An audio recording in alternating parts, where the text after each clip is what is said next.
امروز با یه پوستی قرار سر کله بزنیم که میبینید منافذ پوستش یه ذره باز شده، لکه های آفتاب سوختگیش اومده، یه کوچولو تیرگی دور چشم داره، جوش های ریزی که به احتمال زیاد به دلیل، چون ایشونو میشناسم که چربی صورت نداره، به دلیل بی‌آبی اومدن، یه کوچولو جوشای کوچولو لک، تیرگی دور لب و بریم نتیجه کار آخر سر ببینیم. خب این پوستی که مشاهده میکنید کار فشال امروزش انجام شده.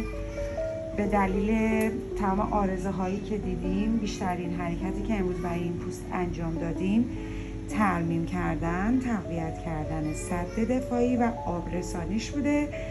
حالا کوچولو در کنارش کارهای دیگه ای هم انجام شده، ولی خودش ببین چی شد.